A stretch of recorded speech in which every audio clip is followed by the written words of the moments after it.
အခုလိုအကြောင်းရဲ့ကြောင့်လူပြောများနေတဲ့ဒုတိယမြောက်လက်ထက်ကွင်ဇလန်တွဲမှာထက်အောင်ရှာနေရွှေသမီးပရိသတ်ကြီးရင်အခုလက်ရှိလူမှုကွန်ရက်စာမျက်နှာတွေနဲ့ပရိသတ်တွေကြားမှာတော်လေးကိုရေးပန်းစားနေပြီးဆွေးနွေးမှုတွေအများဆုံးဖြစ်နေတဲ့အကြောင်းအရာတစ်ခုကတော့မင်းသားထက်အောင်ရှိုင်းနဲ့မင်းသမီးရွှေသမီးတို့ရဲ့အမိုက်စားတရုပ်ဆောင်ချက်တွေပဲဖြစ်ပါတယ်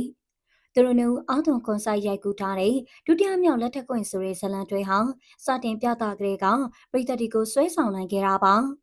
ဒုတိယမြောက်လက်ထက်ကွင်ဇလန်တွဲကိုတော့မဟာမိုဘိုင်း application ကနေအပတ်စဉ်ထုတ်လွှင့်ပြသပေးနေရဖြစ်ပါတယ်။ဒီဇလန်တွဲရနာမည်ကျော်မင်းသားမင်းသမီးတွေဖြစ်တဲ့ထအောင်ရှိုင်းနဲ့ရွှေသမီးတို့ရဲ့ chemistry မိမှုကိုပရိသတ်တွေအားရပါရမြင်တွေ့ရမယ်ကားတကားလေးဖြစ်ပါတယ်။ဇလန်ရဲ့ခင်းချင်းကပုံမှန်မြန်မာဗီဒီယိုတွေနဲ့မတူဘဲခင်မီတဲ့ရိုက်ချက်တွေစသစ်တဲ့တိဆက်မှုတွေနဲ့ပရိသတ်ကိုရတာတကူပေးစွမ်းနိုင်မှုစူးစမ်းထားတာကိုတွေ့ရမှာပါ။အထူးသဖြင့်ဇလန်တွဲရဲ့ promotion ဗီဒီယိုတွေထွက်လာခဲ့ကသူတို့နှစ်ယောက်ရဲ့တရုပ်ဆောင်ချက်တွေဟာတကယ်ကိုအမိုက်စားပါပဲဒီဇလန်တွဲမှာထူးခြားချက်တစ်ခုကတော့မြန်မာစကားတွေမှာတွေ့ရခဲ့တဲ့အနမ်းခန်းတွေနဲ့ရိုမန်တစ်ဆန်ဆန်ထိတွေ့မှုအခန်းတွေကိုရဲရဲဝံ့ဝံ့ထည့်သွင်းရိုက်ကူးထားတာပဲဖြစ်ပါတယ်ပရိသတ်တွေကိုမတူညီတဲ့ခန်းစားချက်တွေပေးချင်တာကြောင့်တရုပ်ဆောင်တွေအနေနဲ့လည်းအမှုပညာကိုလေးထားပြီးကောင်းဆုံးပုံဖော်ခဲ့ကြတာပါဗီဒီယိုဖိုင်ထဲမှာမြင်တွေ့ရတဲ့နယံကိုမိပြီးထောင်ဆိုင်ကရွှေသမီးကိုဆွဲဆောင်နေတဲ့ခန်းတွေချစ်သူတို့ရဲ့နှက်ဆိုင်တဲ့ခန်းစားချက်တွေကိုဖော်ပြတဲ့အခန်းတွေဟာတကယ့်ကိုရင်ခုန်စရာပါပဲ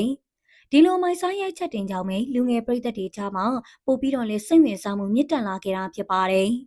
ဒါနဲ့မကသေးပါဘူးပရိသတ်ကြီးရှိအခုလက်ရှိမှာတော့ရိုက်ကွင်းနောက်ခွဲက behind the scenes မြင်ကွင်းတချို့လည်းထွက်ပေါ်လာပါပြီ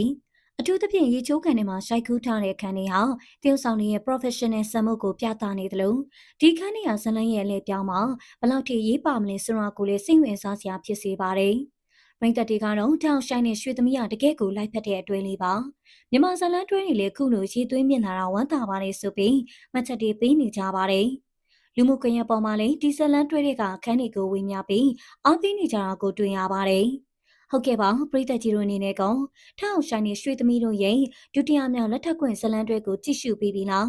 သူတို့နှစ်ယောက်ရဲ့ chemistry ပေါ်မှာရောဘယ်လိုမြင်ကြလဲဆိုတာကို comment box မှာရေးသားပေးခဲ့ကြပါအောင်နော်ကြည့်ရှုပေးခဲ့ကြလို့အားလုံးကိုကျေးဇူးတင်ပါတယ်ရှင်